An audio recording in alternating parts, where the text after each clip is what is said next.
함께 읽을 말씀은 마태복음 5장 13절부터 20절 말씀입니다.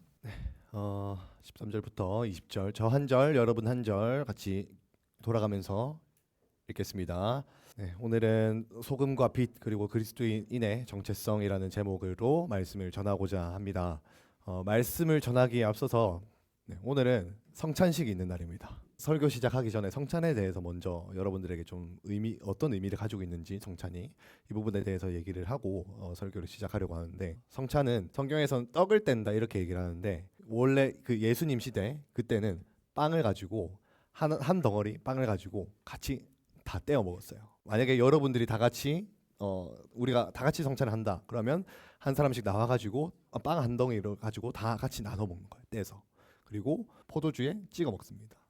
우리 성찬할 때는 포도즙 음료수를 한 잔씩 사람들에게 한 명씩 돌리는데, 예전에는 그냥 컵 하나에다가 포도주를 받아놓고 거기다 빵을 찍어 먹었어요. 그게 의미하는 바가 뭐냐면, 그 빵 한 덩어리는 예수님의 몸을 상징합니다. 예수님께서 자신의 몸을 빵에 비유하시면서 내 몸이니 너희가 받아 먹어라, 이렇게 빵을 떼어 주시면서 제자들에게 먹이셨고, 이것이 내 몸이다, 예수님의 몸이다, 이렇게 해서 제자들에게 나눠 주셨어요.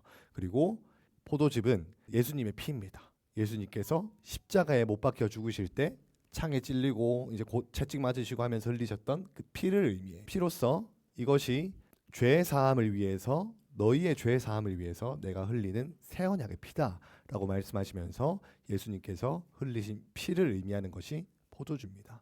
예수님의 몸이다, 예수님의 피다, 이것보다도 성찬이 의미하는 것이 빵 한 덩어리 그리고 한 컵에 모여 있는 그 포도주를 함께 떼어 먹고 함께 찍어 마심으로써 우리가 예수님과 연합되었다라는 것을 그 성찬을 통해서 기념하는 겁니다.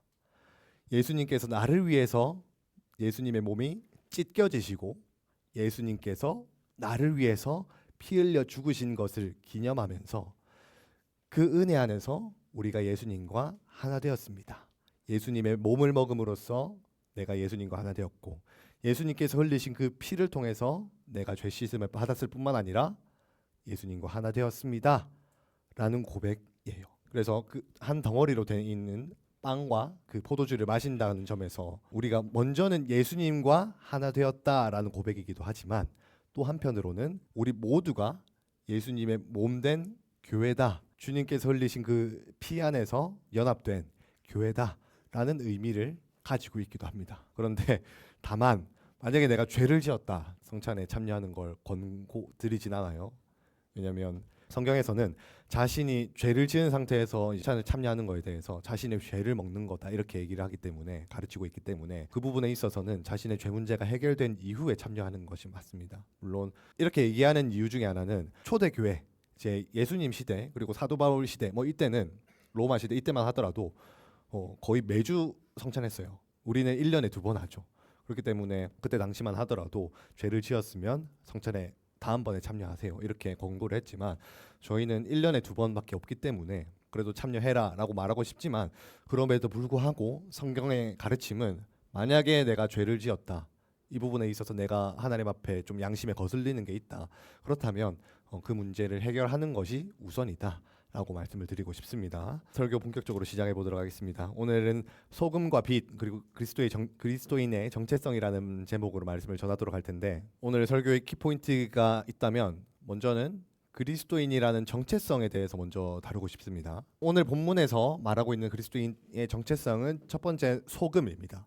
너희는 세상의 소금이다 라고 말씀하고 있어요. 두 번째 정체성은 세상의 빛이다 라고 말하고 있습니다. 소금과 빛, 이것이 오늘 주님께서 저와 여러분들에게 말씀하신 그리스도인의 정체성이다. 그러면서 이제 17절부터 20절까지는 그리스도인으로서의 어떤 삶을 살아야 되느냐에 대해서 얘기를 하고 있어요. 13절 말씀 같이 한 목소리로 읽어봅시다. 너희는 세상의 소금이다 라고 주님께서 말씀하셨습니다. 이 본문 가지고 여러 설교나 아니면 여러 신학자들의 어떤 해석을 보면 여러 가지로 의미를 해석을 하기도 해요. 소금의 역할에 대해서, 소금은 음식이 썩는 걸, 상하는 걸 방지하는 역할, 아니면 또 구약에서는 소금이 이 제사에 쓰이기도 했어요. 그래서 언약의 소금 이런 식으로 이제 사용을 하기도 했는데 신학적으로 이런 거에 의미를 부여하는 것에 있어서 동의는 합니다. 동의를 하는데 사실 본문에서 소금의 역할에 대해서 얘기를 하는 거를 봤을 때 소금은 음식이 상하는 것을 막아준다 이런 내용이 없잖아요. 오히려 본문에서는 소금이 만일 그 맛을 잃으면 어떻게 짜게 하겠냐 라고 얘기를 하고 있어요. 본문에만 딱 집중해서 보자면 그런 내용이 없고 오히려 소금은 짠맛을 내는 것에 한정 짓고 있어요. 무슨 말인지 이해되시죠? 다시 말해서 예수님께서 저와 여러분들에게 너희는 세상의 소금이다 라고 말씀하셨어요. 그렇다면 우리가 세상의 소금으로서 해야 될 역할은 우리가 세상의 소금으로서 세상에 짠맛을 내는 역할을 해야 된다라는 것을 유추해 볼 수 있겠죠. 이것이 주님께서 우리에게 부여하신 정체성입니다. 주님께서 우리에게 너희는 세상의 소금이다 라고 말씀을 하셨습니다. 근데 그 소금의 기능이 여러 가지가 있지만 본문을 중심으로 봤을 때는 소금은 짠맛을 내는 기능을 하는 것에 본문에서 한정을 짓고 있다. 세상을 요리로 비유를 하자면 하나님께서 이 세상 가운데 만들어 가고자 하시는 그 세상에 어떤 그게 있을 거예요. 예를 들면 뭐 라면을 만들었는데 라면을 만들 때 스프를 안 넣으면 어떻게 돼요? 맛이 없잖아요. 그거 못 먹는 거예요. 저기 감자튀김에 소금이 없어 봐. 소금 없는 거 맛있어요? 맛없어요? 예전에 저는 즐겨 먹었어요. 근데 식으면 맛이 없더라고. 아무튼 설렁탕이나 아니면 뭐 여러 음식에 그 맛을 제대로 맞추려면 소금이 뿌려져야 돼요. 우리가 세상의 소금이라는 것은 우리가 저와 여러분들이 각자가 있는 삶의 환경에서 맛을 내는 역할로서 살아가야 된다는 건데 어떻게 맛을 내냐? 하나님 말씀대로 살아가는 것을 통해서 각자가 할 수 있는 역할을 함으로써 맛을 내는 거라고 할 수 있어요. 세상에서 그리스도인으로서 살아가면서 세상의 조화를 이루고 또 하나님의 말씀대로 살아감으로써 선한 일들을 행하는 것, 사람들에게 작은 친절을 베풀고 뭐 작은 도움을 주는 것 이런 것들 하나하나가 우리가 세상에서 소금의 역할을 하는 거라고 할 수 있습니다. 골로새서 4장 6절에 보면 불신자들, 안 믿는 사람들을 대상으로 우리가 이야기를 할 때 너희가 말을 할 때에 소금이 맛을 내는 것처럼 은혜 안에서 말을 해라라고 얘기를 해요. 그 말이 뭐냐면 너희가 세상 사람들과 말을 할 때에 세상 사람들이 뭐 비속어 섞어 쓰고 욕하고 하는 것처럼 똑같이 니네들도 뭐 10원짜리 욕하고 막 이렇게 비속어 쓰고 뭐 이렇게 하라는 얘기가 아니라 비속어 쓰지 말고 니네가 믿는 사람이라면 비속어 쓰지 말고 니네가 믿는 사람들이라면 세상 사람들이 불친절하게 하더라도 좀 싸가지 없이 하더라도 좀 참고 예의 있게 대답해주고 예의 있게 대해주고 그런 식으로 말해주고 골로새서 4장 6절에서 말하고 있단 말이죠. 그러니까 세상 속에서 작은 어떤 예절을 지키는 거, 그리스도인으로서 어떤 예의를 지키고 말을 좀 착하게 한다든지 예의 바르게 한다든지 다른 사람들에게 작은 선행과 도움을 베푼다는 것든지 그런 것들 하나하나가 세상 속에서 우리가 소금의 역할을 감당해 나가는 삶이라는 겁니다. 그런데 소금은 눈에 띄어야 안 띄어요? 잘 안 띄죠. 저기 설렁탕 이런데 뭐 국물 이런데 소금 들어가면 소금 녹아버려요. 눈에 보이지도 않아요. 그나마 감자튀김 이런 데는 뭐 보이긴 하지만 자세히 안 보면 잘 안 보이잖아요. 그런 것처럼 소금은 눈에 잘 안 보입니다. 그런 것처럼 우리가 세상 속에서 그리스도인으로 살아간다는 것이 사람들이 봤을 때 별로 눈에 안 띄는 것처럼 보이기도 해요. 별로 티가 안 날 수도 있어요. 그냥 쟤 좀 착하네 이렇게 보고 넘길 수도 있어요. 그럼에도 불구하고 하나님께서 저와 여러분들을 세상의 소금으로 부르셔서 세상 속에서 하나님 말씀대로 사람들에게 선행을 베풀고 조금 더 친절하게 대하고 조금 더 예의 바르게 사람들을 대해주고 욕을 안 한다든지 욕이 여기까지 나왔다가 그래 내가 그리스도이니까 참는다 이런 식으로 좀 참든지 사소한 거 하나하나를 통해서 우리가 세상 속에서 소금으로서 사람들은 잘 눈치채지 못할 수 있지만 사람들 눈에는 별거 아닌 것처럼 보일 수 있지만 하나님께서 그런 작은 하나하나의 행동을 보시고 네가 소금이네 세상의 소금으로서 살아가고 있네 라고 인정해 주시고 그것이 우리가 살아가야 할 어떤 삶의 방향성이라고 주님께서 말씀하고 계신 겁니다. 교회 여기 중고등부 있다 보면 애들끼리 막 게임하다가 뭐 욕이 난무하는 걸 종종 봐요. 들어요. 전도사니까 참아야지. 자, 그럼 14절 15절 같이 읽어보도록 합시다. 14절 15절. 자, 너희는 세상의 빛이다 라고 주님께서 또 말씀하고 계세요. 첫 번째 정체성이 뭐라고 했죠? 소금. 두 번째 정체성은 너희는 세상의 빛이다라고 주님께서 우리에게 부여를 해주셨어요. 그런데 방금 설명하기로 소금은 음식에 뿌려도 눈에 잘 안 보인다고 했어요. 맛은 나는데 눈에 잘 안 보인다고 했어요. 그것처럼 우리가 세상의 소금으로 살아간다는 것이 사람들이 봤을 때 예수 믿는 사람이다라는 것이 별로 티가 안 날 수도 있다라고 얘기를 했는데 빛은 눈에 띄죠. 그런 점에서 소금과 빛은 약간 상반되는 의미가 있는 것 같아요. 거기다가 빛의 특성 중에 하나는 빛은 다른 사람들을 비추기 위한 다른 어떤 물체를 비추기 위한 목적을 가지고 있어요. 여기 불을 다 껐다고 가정을 하고 이 불만 켰어요. 이 불을 밝히려면 이렇게 들고 있어야 돼요. 그런데 이거를 만약에 어떤 물건 밑에 놔두는 게 빛의 원래 기능이 아니에요. 그죠? 빛은 무언가를 밝히라고 있는 건데 빛을 켜놓고 이거를 말 아래 둔다. 말은 그 대접이에요. 대접. 요거 대접은 없으니까 요 성경책으로 가렸다 치고 요렇게 두는 게 빛의 원래 역할이 아니라고요. 빛은 누군가를 밝히고 어떤 물체를 밝히는 게 빛의 원래 기능이에요. 그런 것처럼 이 너희는 세상의 빛이다. 산 위의 동네가 숨겨지지 못할 것이다 라고 하는 것이 우리가 세상의 빛으로 살아갈 때에 산 위에 있는 동네, 그 높은 산에 위치한 그 동네들도 다 비춰질 것이고 어느 것도 빛 가운데서 드러나지 않을 것이 없다라는 메시지입니다. 그러니까 빛으로 모든 것들을 비출 수 있다라는 얘기입니다. 15절에서도 사람이 등불을 켜서 말 아래 두지 아니하고 등경 위에 둔다. 그래서 집 안에 모든 사람에게 비춰준다. 빛은 모든 사람에게 비춰줄 뿐만 아니라 사람들이 어떤 물체를 바라볼 수 있도록 해주는 역할을 한다라고 할 수 있어요. 빛으로 살아간다는 것은 우리가 소금은 세상에서 눈에 띄지 않고 사람들 앞에서 별로 티가 안 날 수 있지만 빛으로 살아간다는 것은 눈에 띄어요. 잘 보여요. 저 사람은 뭔가 이 사람의 삶을 보니까 진짜 하나님 믿는 사람이구나.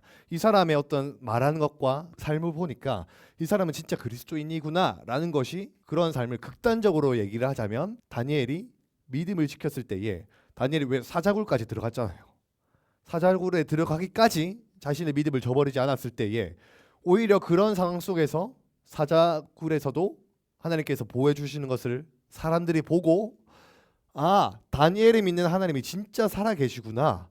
다니엘이 섬겼던 그 하나님이 진짜 살아계시구나 라는 것을 다니엘의 삶과 다니엘의 믿음을 통해서 하나님의 살아계심을 봤던 것처럼 저와 여러분들의 삶을 통해서 하나님의 살아계심과 하나님께서 진짜로 역사하신다는 것이 드러나는 삶이 우리가 세상의 빛으로 살아간다는 의미입니다. 그래서 16절은 이렇게 얘기합니다.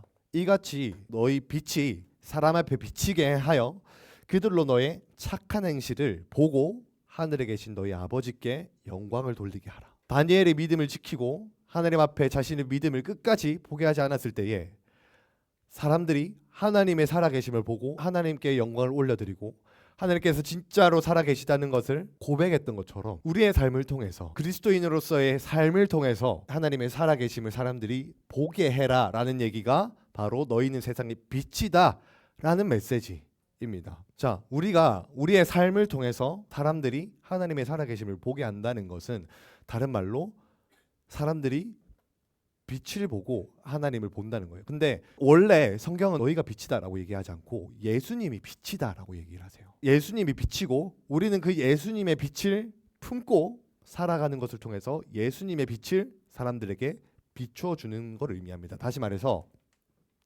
우리가 세상의 빛으로 살아간다는 것은 나의 어떤 선함을 드러내고 내가 잘난 것을 드러내고 내가 믿음이 뛰어나다는 것을 드러내고 내가 예수님을 잘 믿는다, 내가 그리스도인으로서 잘 살아서 성공한 삶을 살아간다, 이것을 드러내는 것이 아니라 우리의 삶을 통해서 예수님을 드러내고 하나님을 드러내는 것에 목적이 있어요. 그것을 통해서 사람들이 하나님을 보고 하나님을 경험하고 하나님을 알아가고 더 나아가서 우리의 삶을 통해서 예수님을 믿게 되는 삶이 우리가 세상의 빛으로 살아간다는 의미예요. 웨스트민스터 토요일 문답이라는 게 있습니다. 우리 교단에서 같이 고백하고 있는 신앙 고백인데 토요일 문답 제1문에서 사람의 제1되는 목적, 사람의 근원적인 존재 목적이 뭐냐라고 질문을 해요. 사람의 제1되는 목적은 하나님을 영화롭게 하고 영원토록 하나님을 즐거워하는 것이 사람의 근원적인 존재 목적이다라고 소요리 문답은 이렇게 대답합니다. 우리가 세상의 빛으로 살아간다는 것은 우리의 삶을 통해서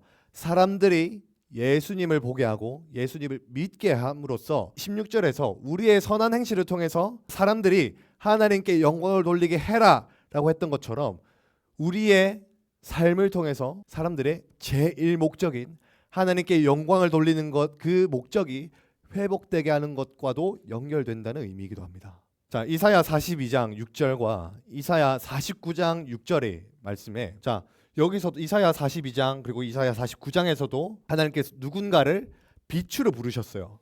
내가 너를 빛이 되게 하겠다. 그리고 내가 너를 빛으로 삼았다. 물론 요거는 예수님을 의미하기도 하지만 이것을 우리에게 적용했을 때 너희를 이방의 빛, 이방이 뭐냐면 전 세계를 말합니다. 열방, 이방인이라고 하면 외국인이잖아요. 하나님께서 우리를 부르시고 우리를 처음부터 계획하신 그 근원적인 존재의 목적, 부르심의 이유는 우리를 이방의 빛, 우리를 믿지 않는 사람들의 빛, 그리스도인으로서 세상의 빛으로 부르시고 빛으로 우리를 세우셔서 하나님의 구원을 베풀어서 땅끝까지 이르게 하리라. 우리의 삶을 통해서 많은 사람들이 예수님을 보고 예수님을 영접하고 예수님을 믿게 되는 은혜를 너희를 통해서 베풀겠다. 그것을 통해서 많은 사람들이 하나님께 영광을 돌리게 하겠다. 너희 삶을 통해서 하나님께 영광을 돌리게 하고 너희 삶을 통해서 많은 사람의 구원에 이르도록 사용하겠다라는 뜻이 너희는 세상의 빛이다라는 의미예요. 여러분들의 삶을 통해서 믿지 않는 사람들이 예수님을 믿게 되는 은혜가 있기를 축복합니다. 17절 18절을 같이 한번 읽어봅시다. 자, 그러면 지금까지 예수님께서 우리에게 정체성에 대해서 말씀하셨어요. 정체성. 첫 번째는 너희는 세상의 소금이다 라는 정체성을 먼저 부여해 주셨고, 두 번째 너희는 세상의 빛이다 라는 정체성을 부여해 주셨다고 했습니다. 그런데 17절부터 20절까지는 주님께서 우리에게 말씀하시는 것 중에 하나가, 그렇다면 너희가 그리스도인으로서 살아가면서 너희가 경계해야 되는 삶이 무엇인지 얘기하고 있습니다. 결론적으로 얘기하자면 그리스도인이라고 하면서 형식적으로 종교 생활을 하는 것, 껍데기만 예수 믿는 사람으로, 껍데기만 교회 다니는 사람으로서 살아가지 마라 라는 경고를 하고 있는 겁니다. 자, 17절 18절에서는 먼저 예수님께서 내가 율법이나 선지자를 폐하러 온 줄로 생각하지 말라고 얘기를 하고 있습니다. 여기서 율법이나 선지자는 지금 우리가 보는 구약 성경을 의미합니다. 그때 당시만 하더라도 구약 성경만 있었죠. 신약 성경은 없었기 때문에 구약 성경만 있었습니다. 그리고 우리가 보는 이 구약 성경의 카테고리가 있어요. 우리는 율법서, 역사서, 선지서, 시가서 이렇게 카테고리를 나누는데, 지금도 유대인들이 보는 성경은 모세오경, 율법서, 그리고 선지서, 그리고 시편의 글이라고 해가지고 그렇게 세 분류로 나뉘어져 있어요. 율법과 선지자라고 하는 거는 그냥 성경을 의미한다 라고 이해하시면 됩니다. 그런데 주님께서 말씀하시기를 내가 성경, 다시 말해서 구약 성경을 내가 폐하러 온 것이 아니다. 오히려 내가 구약 성경을 완전하게 하려고 왔다 라고 주님께서 말씀하고 있어요. 그러면서 18절에서 말씀하시는 것이 세상이 망하기 전까지, 세상의 종말이 있기 전까지 율법의 한 글자 단 1획도 없어지지 않을 거다. 세상의 종말이 있는 그날에 모든 말씀이 다 이루어질 것이다 라고 말씀하고 있어요. 그러면 우리가 성경에 있는 모든 말씀이 다 이루어진다라고 했을 때 구약에 있는 여러 가지 예언들만 생각할 수도 있겠죠. 예언들이 다 이루어질 것이다. 이거는 당연한 거고, 예수님께서 이 성경을 이루신다라고 했던 이 말씀이 예수님께서 고난을 받고 자기가 영광에 들어가야 하는 것, 이거 뭐냐면 예수님께서 십자가에 못 박혀 죽으시고 또 부활하셔서 승천하시는 것까지 모세와 선지자의 글, 그러니까 구약 성경에 다 기록되어 있다. 그것들을 예수님에 대해서 구약에서 기록하고 있다라고 이제 누가복음에서 가르치고 계시고, 또 누가복음 마지막 부분에서도 모세의 율법과 선지자의 글과 시편, 이것도 성경입니다. 성경에서 나를 가리켜 기록된 모든 것이 이루어져야 하리라 한 말이 이것이다 라고 하면서, 더 나아가서 예수님께서 예수님의 이름을 통해서 죄사함을 받게 하는 회개가 있고, 이제 모든 족속에게 이 복음이 전파될 것이 성경에 기록되어 있다라고 말씀하고 있단 말이죠. 예수님에 대해서도 성경이 기록하고 있고, 복음이 모든 민족에게 전파되어야 된다는 것이 성경에 기록되어 있다라고 얘기를 하고 있는, 이런 예언들뿐만 아니라 구약의 제사제도, 구약의 제사가 뭐 번제, 소제, 화목제 뭐 이런 여러 가지 속죄제, 속건제 이런 거 있어요. 제사가 의미하는 게 예수님의 어떤 십자가에서의 죽으심을 의미합니다. 그리고 구약에 나오는 그런 성막, 뭐 성전, 그 성막과 성전이 의미하는 바도 예수님을 의미해요.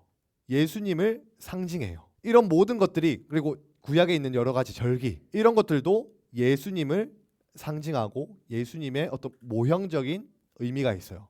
그러니까 예언뿐만 아니라 구약에 있는 여러 가지 제도나 모두 다 예수님을 가리키고 있는데, 예언뿐만 아니라 이 모든 것들이 성취될 것이고, 더 나아가서 모든 민족에게 저와 여러분들을 비롯해서 저와 여러분들을 통해서 예수님을 믿게 될 모든 사람들의 구원 역사까지도 주님께서 성경에 기록해 놓으셨다라고 예수님께서 말씀하고 계신 겁니다. 세상이 망하는 그날까지 구약 성경의 한 획도, 한 단어도 없어지지 않고 폐하여지지 않고 파기되지 않고 모든 것이 다 성취될 것이다 라고 주님께서 말씀하고 계세요. 근데 갑자기 뜬금없이 이 얘기를 왜 하시냐? 19절 20절. 자, 예수님께서 방금 전까지 성경에 단 하나도 내가 폐하러 온 것이 아니라 모든 그 사소한 하나의 말씀도 내가 다 이루기 위해서 왔다, 성취하기 위해서 왔다라고 말씀하신 이유는 뭐냐면, 성경에 있는 계명 중에 하나, 하나님의 명령 중에 지극히 작은 것 하나라도 버리고 그같이 가르치는 자는 천국에서 지극히 작다 일컬음을 받을 것이다. 예수님께서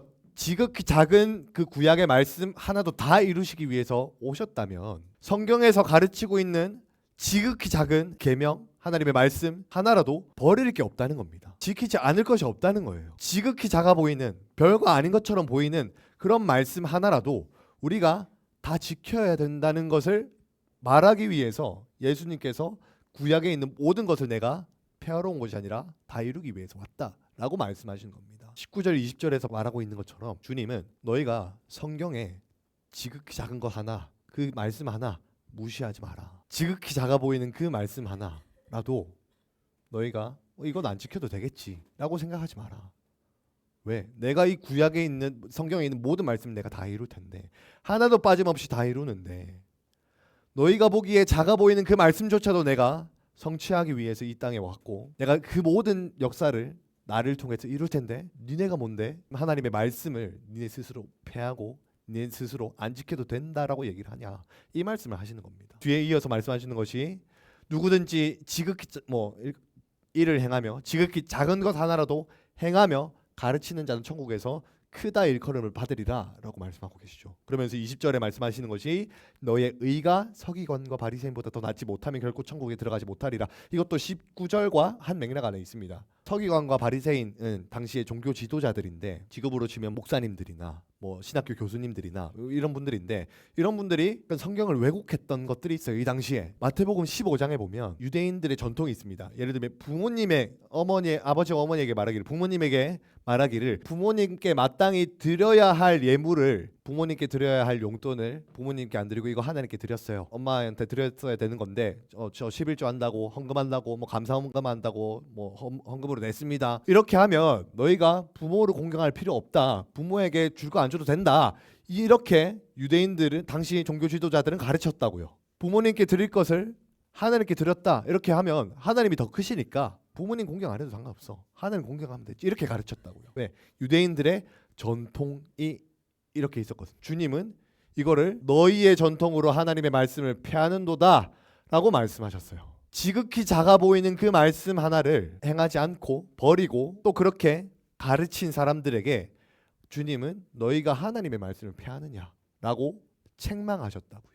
설교 준비하면서 이제 생각했던 예시는 아닌데, 제 개인적으로 이 말씀을 보니까 갑자기 생각나는 게 레위기 19장인가, 거기 보면 하나님을 경외하라 이 말씀이 있고 나서 2절인가 3절인가 하나님을 경외하라, 그 다음에 부모님을 경외해라 라는 구절이 나와요. 제가 뭐 예전에 성경을 읽다가 뭐 부모님을 공경해라, 경외해라 이런 표현들이 성경에 뭐 자주 등장하는데, 뭐 그때만 하더라도 그냥 아무 생각 없이 넘어가다가 어느 날 갑자기 그 레위기 19장에 있는 부모를 공경해라 이 말씀을 보는데 저한테 되게 좀 그 거리낌이 있더라고요.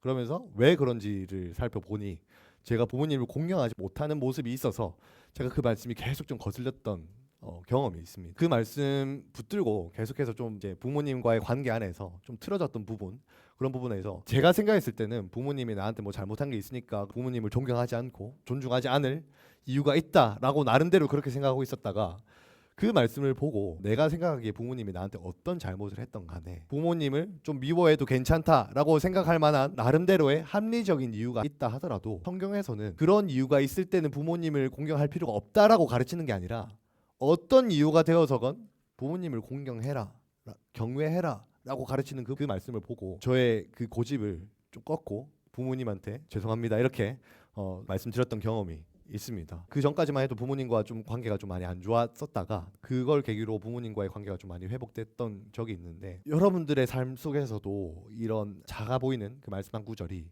여러분들의 마음에 찔릴 때가 있을 거예요. 꼭 찔리는 것이 아니라 하더라도 여러분들의 삶 가운데 어떤 말씀이 여러분들의 어떤 마음을 감동을 준다거나 계속 뭐 와닿거나 떠오르거나 할 때가 있을 겁니다. 여러분들의 삶이 그저 내 감정과 내 기분과 거기에 내 삶이 맞춰가는 것이 아니라 여러분들의 삶이 말씀에 맞춰지기를 축복합니다. 말씀이 아니라고 하면 아닌 겁니다. 말씀이 맞다고 하면 맞는 거예요. 내 기분이 어떻고 뭐 주변 환경이 어떻고 사람들이 뭐라고 얘기를 하고 논리적으로 이게 맞고 저게 맞니 저게 틀리니 해도 성경에서 말하는 것이 우리가 맞춰가야 하는 삶이고 그것이 우리가 그리스도인으로서 살아가야 하는 삶입니다. 여러분들의 삶에 혹시라도 말씀에서 벗어난 삶이 있었다면 하나님 말씀에 맞춰 나가는 삶이 있기를 축복합니다. 구체적인 삶의 방식이나 이런 부분에 대해서는 다음 주부터 좀 다루게 될 거예요. 말씀을 좀 정리하도록 하겠습니다. 그리스도인의 정체성에 대해서 오늘 나눴습니다. 주님께서 우리에게 부여하신 두 가지 정체성이 있습니다. 너희는 세상의 소금이고 너희는 세상의 빛이다 라고 우리에게 그 정체성을 부여해 주셨다고 했습니다. 소금처럼 살아가는 것은 우리가 세상 속에서 그리스도인으로 살아가는 것이 별로 티가 안 날 수도 있어요. 그렇지만 우리의 삶이 다른 사람들에게 진짜 그리스도인답게 살아간다라고 티가 안 난다 하더라도 그 삶을 하나님께서 보세요. 여러분들의 삶을 하나님께서 보십니다. 우리가 세상의 빛으로 살아간다는 거 우리가 뭐 예수님을 믿어라 예수님 믿어야 된다 교회 가자 뭐 이렇게 하지 않더라도 우리의 삶을 통해서 여러분들의 삶을 통해서 여러분들의 주변 사람들이 하나님께 영광을 돌리는 은혜가 있기를 주님의 이름으로 축복합니다. 우리가 그리스도인의 정체성을 가진다는 것은 우리의 삶을 통해서 그리스도인의 삶이 나타난다는 것을 의미합니다. 정체성은 삶을 통해서 나타나요. 그리고 그 정체성을 가진 사람의 삶이 우리가 그리스도인으로서 살아가는 삶이 우리가 삶에서 드리는 예배입니다. 여러분들의 삶 속에서 이런 삶의 예배가 있기를 삶의 예배가 드려지기를 그렇게 하나님께 영광을 올려드리기를 축복합니다. 그래서 여러분들에게 좀 도전하고 싶은 것이 이번 한 주 동안 여러분들이 주변에서 여러분들이 할 수 있는 그 선한 행위가 무엇인지 한번 살펴보고 또 실천해 봤으면 좋겠습니다. 누구나 다 할 수 있기 때문에 그런 마음으로가 아니라 내가 예수님을 믿는 사람으로서 내가 그리스도인으로서 내가 이 사람을 도와줘야겠다. 뭐 내가 이 사람에게 작은 도움을 베풀어야겠다. 뭐 예를 들면 뭐 매점에서 500원짜리 빵 사주고 아이스크림 사주고 이것도 괜찮아요. 볼펜 떨어진 거 주워주는 거 이런 것도 괜찮아요. 내가 그리스도인으로서 그런 마음으로서 여러분들이 그 사람을 축복하는 마음으로 한다면 그것조차도 여러분들의 삶에서 작은 그리스도인으로서의 정체성을 가진 사람으로서 실천할 수 있는 작은 행위라고 생각합니다. 그런 작은 행위들부터 여러분들이 삶에서 실천해 볼 수 있기를 축복합니다. 그래서 우리 한 가지 찬양 한 가지만 불러보고 좀 같이 기도하고 예배를 마무리했으면 좋겠는데 여러분들의 정체성이 뭐라고요? 여러분들이 소금과 빛의 정체성을 가졌다고 주님께서 오늘 말씀하셨습니다. 그렇다면 우리가 여러분들이 살아가고 있는 그 모든 삶의 자리, 학교, 학원, 뭐 집, 뭐 그 외에 또 뭐가 있을까? 여러 가지가 있겠죠. 그 모든 삶의 환경이 하나님께서 여러분들을 부르신 곳이고 여러분들이 이끄신 곳이에요. 그곳이 여러분들이 삶의 예배를 드려야 하는 장소라는 겁니다. 그래서 여러분들의 삶 가운데 하나님께서 어떤 삶을 살아가야 하는지 또 알게 하시는 그런 은혜가 있기를 축복합니다. 주님이 부르신 곳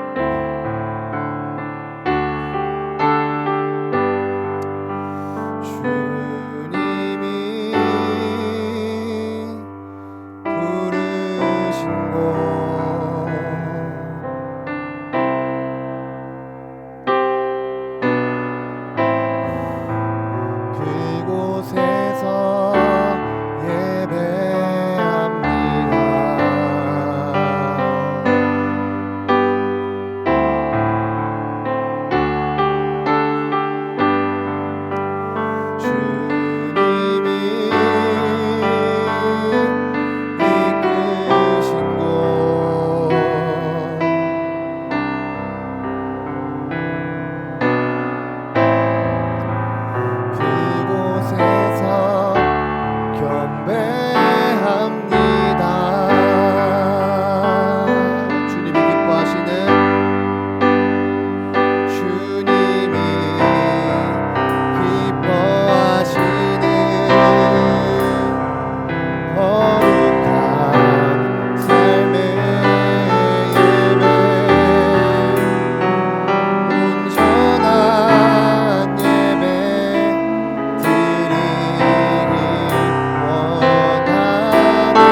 오늘 여러분들에게 하나님께서 주님께서 저와 여러분들에게 너희는 세상의 소금이고 너희는 세상의 빛이다 라고 말씀하셨습니다. 그리스도인으로서의 정체성을 가지고 살아가는 것이 바로 세상의 소금으로서 세상의 빛으로서 살아가는 것이라 했는데, 여러분 이 구체적인 삶의 어떤 방법들이나 이런 것들은 제시하지 못했지만